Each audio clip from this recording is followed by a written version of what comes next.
Tenemos, bueno, estamos ya con nuestra primera invitada del día, Patricia Juárez, congresista de la República. Pati Juárez, ¿cómo estás? ¿Qué tal? ¿Cómo estás? Muy buenos días. Muchas gracias por la invitación. ¿Cómo estás recibiendo el 2025? Bueno, bien, con optimismo. Creo que viene un año diferente. Creo que es un año en el que podemos consolidar algunas reformas, no solamente políticas, sino electorales. Es un año difícil, sí, porque cuando viene ya un año preelectoral, digamos, ya tú ves que hay posiciones en muchos de los casos, digamos, extremas, pero bueno, esa es la del político y nos toca lidiar con todo eso. Y creo que lo que debemos de hacer por lo menos es promover que haya candidatos, que es lo que viene. O sea, durante este año se van a vislumbrar quiénes van a por lo menos participar. Ya estamos viendo algunas caras para que están aspirando a la presidencia, que ya lo están revelando. Pero mi preocupación, y ha sido de los últimos tiempos, es cómo los partidos políticos hacemos lo necesario para llevar a los mejores cuadros. Hemos visto lo que ha ocurrido en este Congreso, hemos tenido... Siempre se dice que es el peor, ¿no? Pero hemos tenido... Todos los años es el peor, Siempre ¿no? se dice que es el Congreso peor, pero la verdad es que sí hemos tenido sorpresas desagradables, cuando ya uno cree que ya nada malo va a salir, cuando ya todo lo malo ha salido, digamos, a la luz, de pronto aparece alguna novedad lamentable. Novedad, una cosa imaginativa que la verdad no lo esperabas, en sentido negativo, por supuesto, ¿no? Tú mencionabas que ya hay algunas caras, o que yo creo que los peruanos están muy a la expectativa de quiénes pueden ser estas caras, ¿no? Porque como hay este descontento con el Ejecutivo, con el Legislativo, con todo en realidad, busca, ¿no?, cómo pasar la página. Desde su lado, ¿ya hay una cara definitiva que va a ser la candidata? Nosotros aún no hemos conversado sobre esos temas en el partido. Venimos haciendo trabajo partidario intenso en Fuerza Popular durante todo este tiempo, durante estos 4 o 5 años, digamos, últimos, con la Escuela Naranja. Nosotros estamos promoviendo mucho, especialmente en regiones, la participación de jóvenes. Inclusive tenemos la pre-naranja, que son chicos que están todavía en el colegio, de 15, 16 años, que participan ya activamente porque realmente revela la juventud, y eso es muy grato, que existe mucho interés en hacer política. Contrario a lo que se dice. Sí, contrario a lo que se dice. O sea, y por lo menos hemos tenido en Ucayali la semana pasada un grupo numeroso de jóvenes, de más o menos 500, que han participado en estas charlas, en esta preparación que se está haciendo para que ellos se animen a participar. Recordemos que en el 2026 no solamente viene la campaña nacional, sino también municipal. Y entonces estamos... Es un año determinante. Yo soy secretaria nacional de gobiernos subnacionales dentro del Comité Ejecutivo Nacional de Fuerza Popular, y lo que estamos promoviendo es que los jóvenes participen en las municipalidades, que empiecen su carrera política como regidores de municipalidades distritales, de centros poblados, que hagan política, que ejerzan un liderazgo en su comunidad, y luego ir, digamos, escalando como una carrera política, como en realidad debe ser, porque finalmente algunas veces uno llega a ser congresista y no has pasado por las instancias previas, ¿no? Previas, que te dan un conocimiento por lo menos de cuál es la realidad del país. Lamentablemente Martín Vizcarra, con esa nefasta reforma, hizo convencer a la población de que la política no es una carrera, cuando sí lo es, ¿no?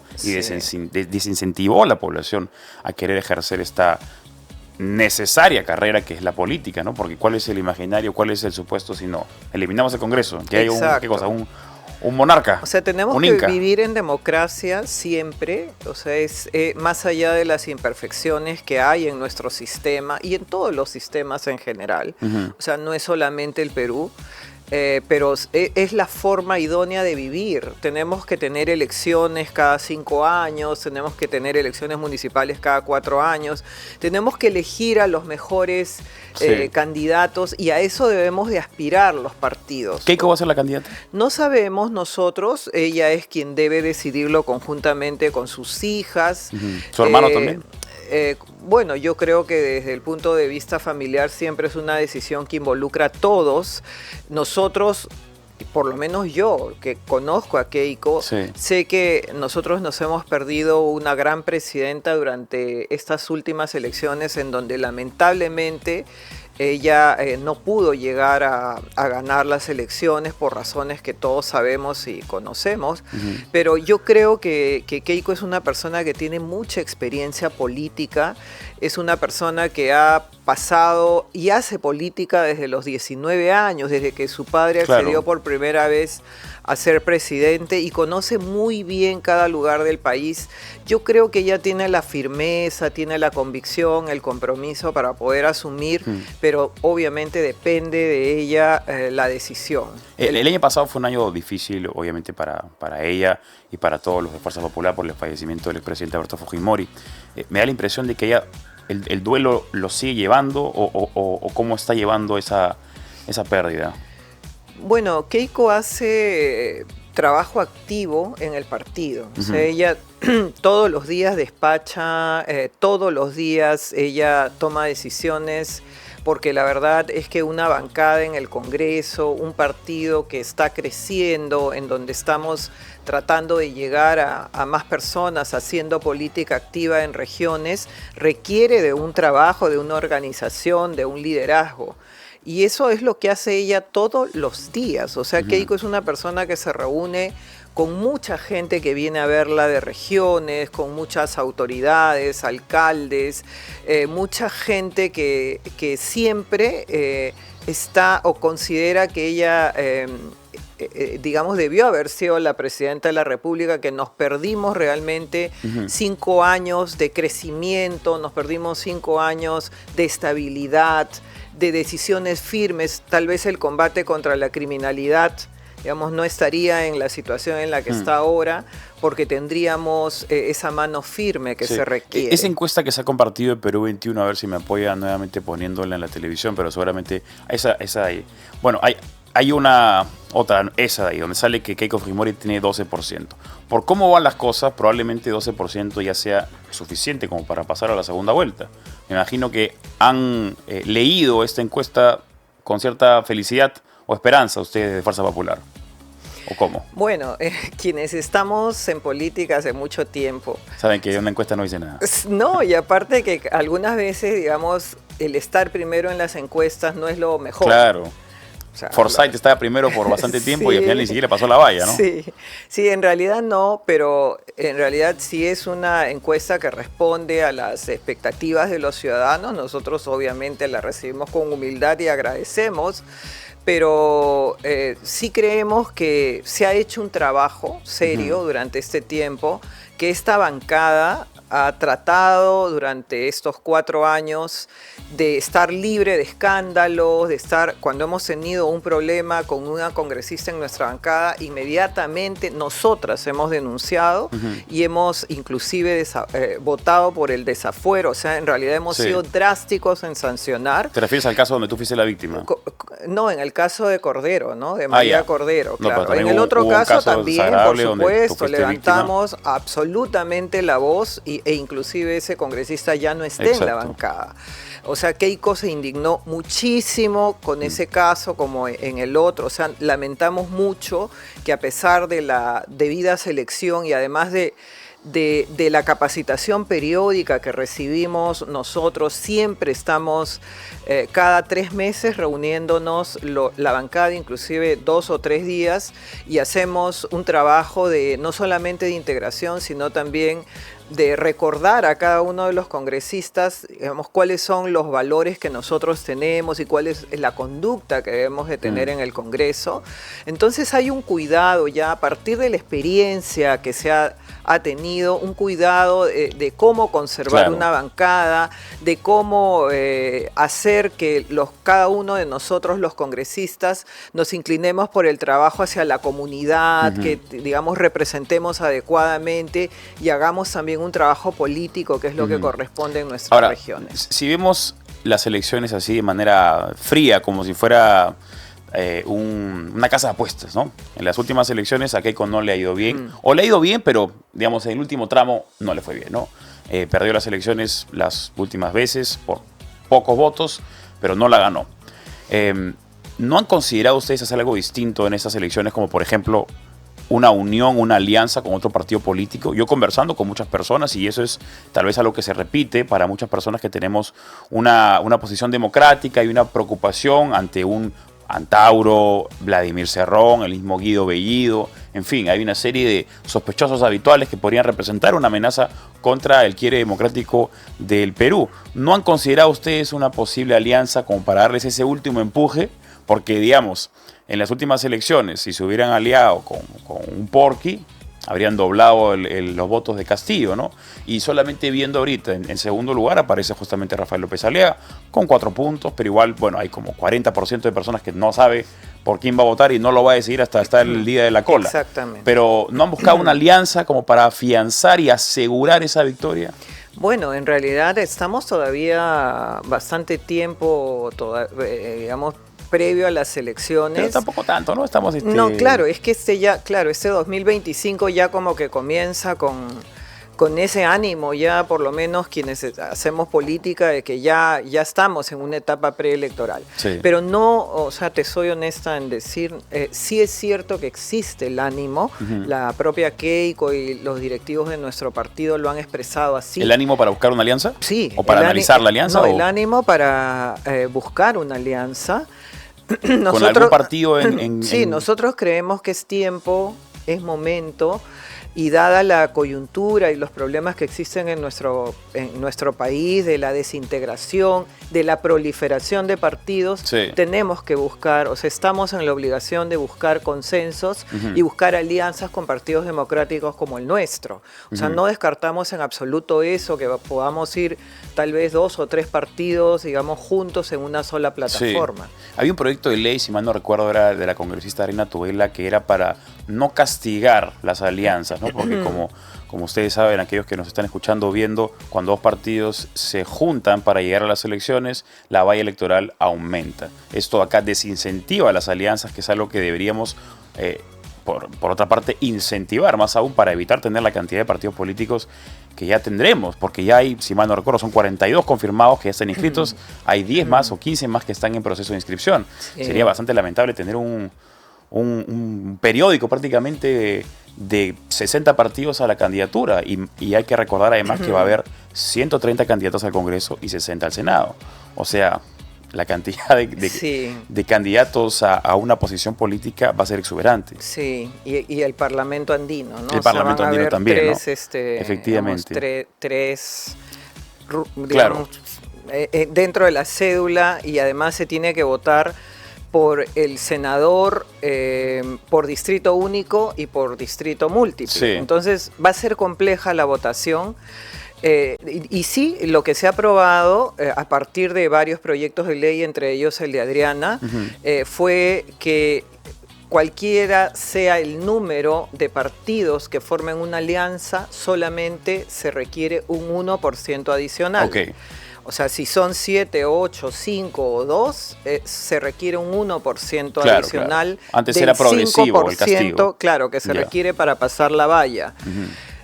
Lo que también se está pidiendo es que por lo menos los partidos que forman una alianza consigan un representante tanto a la Cámara de Senadores o Diputados que provenga de su partido político, porque definitivamente lo que no se quiere es que se utilicen los partidos como vehículos y que se sumen a una alianza con el objetivo simplemente de pasar la valla y subsistir como partido.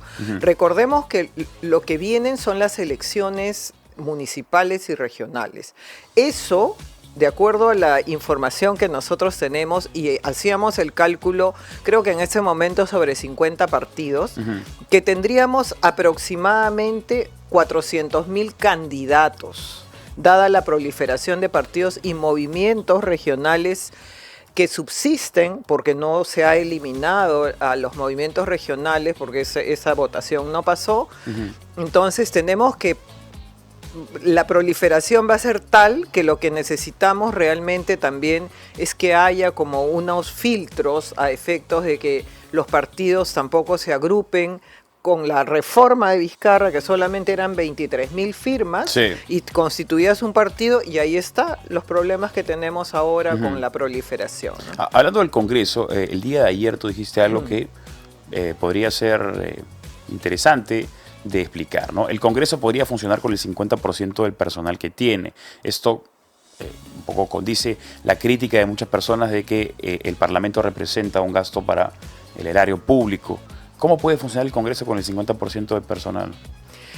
Bueno, en realidad esto responde a una pregunta que hicieron los periodistas por una publicación que había aparecido de que en el Estado la planilla se había incrementado desde el 2019 al 2024 en una proporción realmente gigante, ¿no? No solamente se referían al Congreso, porque al parecer la planilla pública ha crecido de manera desorbitada. Pero eso es desde Humala, ¿no? Que lo agigantó. Claro, desde los últimos años, entonces cada vez se creó reconstrucción con cambios, ese personal ha quedado, ha pasado a NIM, y luego se ha visto que hay una proliferación de personal, digamos, en todo el Estado. Entonces, a partir de eso, la pregunta de los colegas periodistas, de tus colegas periodistas en ese momento fue, ¿qué es lo que pasaba con el Congreso? Entonces yo le digo, bueno, sí, efectivamente hay trabajadores que en muchos de los casos responden a los partidos, a comisiones, y tal vez podríamos reducir. Nosotros creemos, y lo hemos estado hablando, por ejemplo, con Alejandro Cabero, que es parte de la mesa, ayer lo conversábamos con el presidente del Congreso, que nosotros deberíamos de considerar que vamos a instaurar, se va a incorporar el Senado, y el Senado requiere un número de personal, y se requiere también comisiones que son las que van a apoyar el trabajo del Senado. Pero si mal no recuerdo, la promesa de reestructuración del Senado era que no iba a costar a los peruanos, porque ya iba a ser parte del presupuesto del legislativo en su conjunto. Exactamente, a eso vamos. Nosotros creemos que, por ejemplo, en este momento hay una cantidad de trabajadores del servicio parlamentario y algunos de la organización. La organización parlamentaria son los que vienen, digamos, con los congresistas en sus despachos y en las comisiones, que en muchos de los casos son también del servicio parlamentario. Lo que creemos es que los trabajadores del servicio parlamentario deberían de, en este momento, digamos, hacer una optimización de los cargos de cada uno de ellos, de los perfiles que tienen, y determinar cuáles de estos trabajadores van a ir a trabajar al Senado dentro de los mismos trabajadores del servicio parlamentario. Lo que conversamos ayer con Alejandro es, no necesitamos que haya incorporación de nuevos trabajadores en la Cámara de Senadores, porque tenemos suficientes trabajadores que puedan ir a trabajar al Senado, y un grupo en diputados. Que también se acote el número de asesores que van a trabajar en el Senado, que cada senador tenga, y que podamos tener también como pools de asesores en las comisiones. O sea, en realidad lo que tiene que hacerse es un trabajo de optimizar el recurso humano, de racionalizar el recurso público. En la mesa directiva nosotros nos ha tocado la tarea importante de diseñar el establecimiento del Senado. O sea, el Senado viene después de 30 años, sí, pues. Necesitamos infraestructura, necesitamos mobiliario, necesitamos el personal que va a trabajar. ¿La sala Raúl Porras Barrenechea va a ser usada como Senado? ¿O no? Creo que en realidad sí. Antes era ahí el Senado, ¿no? Sí, en realidad ahí era el Senado, son 60 senadores, Sí.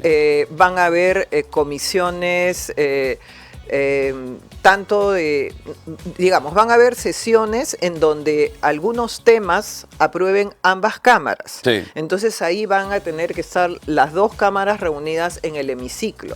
También hay un proyecto que se está trabajando, que inclusive ya entiendo yo que en la mesa directiva hemos aprobado que se firme el convenio, porque el hemiciclo y la zona del Congreso, que es una zona, digamos, un monumento histórico que hay que preservar, va a ser restaurada, va a ser remodelada durante este tiempo, porque la verdad es que hay unos serios problemas de seguridad también que se han dado, que se han detectado, y entonces hay que remodelar el hemiciclo. Se ha firmado un convenio ya. Sí.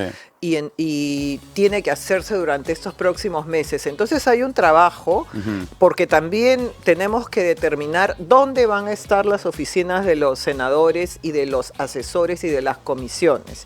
Entonces eso en ese momento es una incógnita. Claro, no se porque sabe, si no, ¿qué cosa? Van a y nos mandar a los falta, senadores a un WeWork, no creo, ¿no?